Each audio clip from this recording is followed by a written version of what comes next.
عام اپنی روٹین کے اندر ہم لوگ کتنے جو ہے جھوٹ بولتے ہیں. ہم چھوٹی چھوٹی چیزوں کے اندر اپنی جان چھڑانے کے لیے اپنے آپ کچھ بالکل مائنر سمجھ کے 5 روپے کا بھی کہیں اگر ہمیں فائدہ ہو رہا ہے نا, یہ فار ایگزامپل کچھ چھوٹی سی بات بول کے کسی ہم چیز میں پھنسے ہوئے جھوٹ بول کے ہمارا جو ہے جان بچ سکتی ہے, تو ہم جو ہے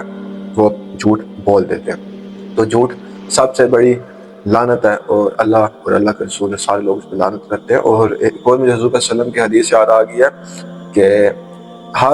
میری امت کے ہر شخص کا مسلمان کا گناہ معاف ہوگا, مگر وہ شخص میری امت میں سے نہیں ہے جو دھوکے باز ہو. اب دھوکے باز کوئی یہ نہیں ہوتا کہ کوئی دھوکا کوئی دکھنے والی چیز ہے, دھوکا دکھتا نہیں ہے, وہ شروعات دھوکے کی جھوٹ ہی ہوتا ہے. دھوکا اصل میں جھوٹ ہی ہوتا ہے کہ آپ اگلے کے ساتھ کوئی کمٹمنٹ کر رہے ہیں, کوئی اس کے ساتھ بات کر رہے ہیں, اس کے ساتھ آپ نے فار ایگزامپل کہا کہ تم اپنی کوئی چیز مجھے دو میں تمہیں ریٹرن کر دوں گا. آپ نے کسی سے پیسے ادھار لیے, کسی نے آپ سے کوئی صحیح بات کوئی سچی بات پوچھنا چاہیے اپنے علم میں اضافہ کرنے کے لیے, کچھ بھی, اور آپ نے جو ہے اس کے ساتھ جھوٹ بول دیا,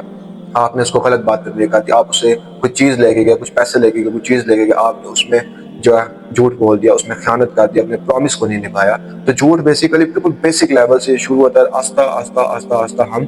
بڑے لیول کے اوپر چلے آتے ہیں. اور اللہ پاک کہتے ہیں کہ سب سے بڑا جھوٹا ہوا ہے جو میرے ساتھ اور حضرت محمد صلی اللہ علیہ وسلم کے ساتھ جو ہے جھوٹ باندھے کہ انہوں نے کوئی ایسی بات کہی جو کہ حقیقت میں انہوں نے نہیں کہی.